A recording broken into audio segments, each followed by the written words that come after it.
Hello and welcome back to Jamango Academy. In this video we're building a classic obby obstacle, trapdoors, platforms that disappear when touched and respawn after a few seconds. These are a great way to add tension and more variety to your platforming sections, and we'll be using traits to mark trapdoor props, collision detection to make them disappear, a timer system to bring them back, and a few Mango-Lingo functions to tie it all together. So let's jump right in.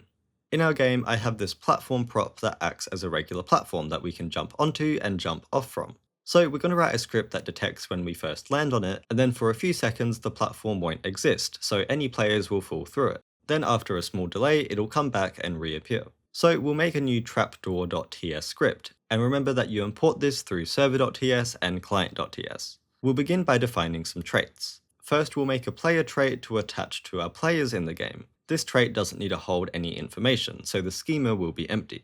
This trait is simply used to identify players when they collide with the platform, so we'll write const player trait equals j.defineTrait.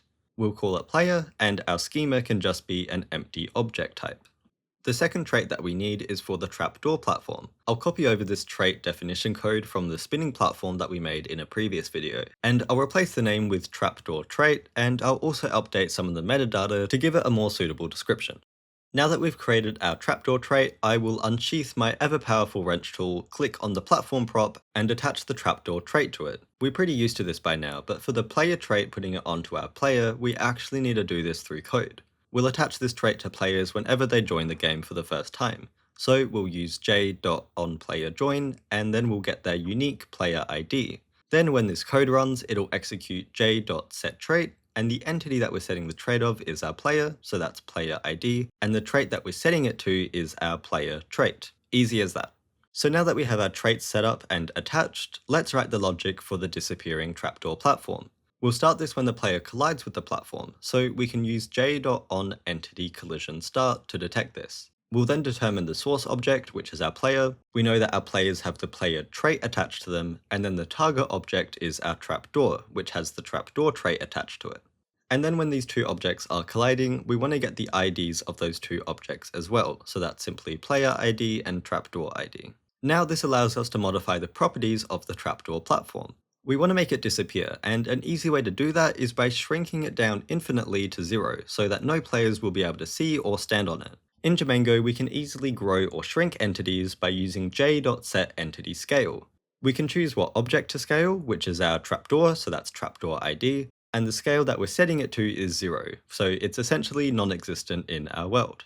Now when we save our script, go back into our world and press tab, we can test this game mechanic by jumping on the platform, and sure enough, as I stand on it, we start free-falling into the void. This is a fantastic start, but obviously we haven't logicked our way into having this platform respawn. It's only a one-time thing. Let's hop back into our script to fix this. We'll start by creating a list of objects, and this list will contain the IDs of all the trapdoors that need to respawn, and the time until those trapdoors actually respawn after being stepped on. To do this, we'll write const trapdoors to respawn and write in these properties. So using square brackets, that's prop ID, which is just a number, and then respawn time, which is also a number. This syntax at the end with the square brackets and the equal signs just tells our script that trapdoors to respawn is a list of objects. So whenever a trapdoor is stepped on and disappears, we want to add that trapdoor to this list. To do this, we'll go back to our j.onEntityCollisionStart from earlier, and at the bottom, we'll write trapdoors to respawn.push. And what push does is actually add an object to the end of the list, at the end of trapdoors to respawn.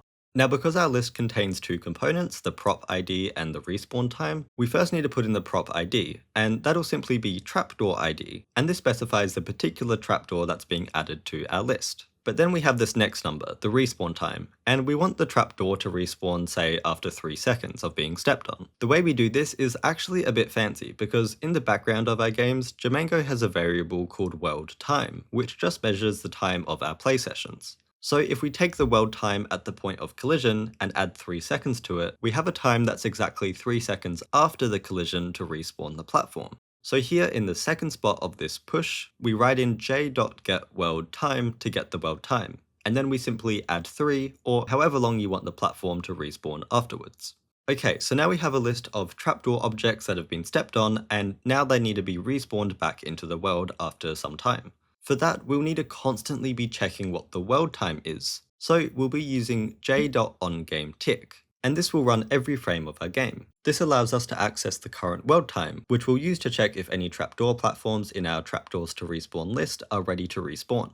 So inside this function, we need to loop through every trapdoor in our trapdoors to respawn list. We'll use a for loop, and we'll actually be looping backwards from the end of our list to the start of it, because if we looped forwards, it could mess up some of the indexing of our list. So that's why we're letting I equal the length of our trapdoors to respawn list, and iterate it backwards until it reaches 0.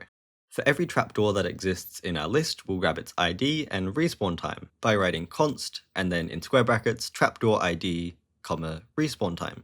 And then we'll make this equal to the current trapdoor in the list that we're looping through. So that's trapdoors to respawn, and then in square brackets, it's an I. Now we can be checking the world time from j.onGameTick, and if that time has exceeded the respawn time for that trapdoor, it's time to bring that platform back to life. So we'll use an if statement to check this. So if time is greater than respawn time, we'll firstly use j.setEntityScale of the trapdoor platform back to 1.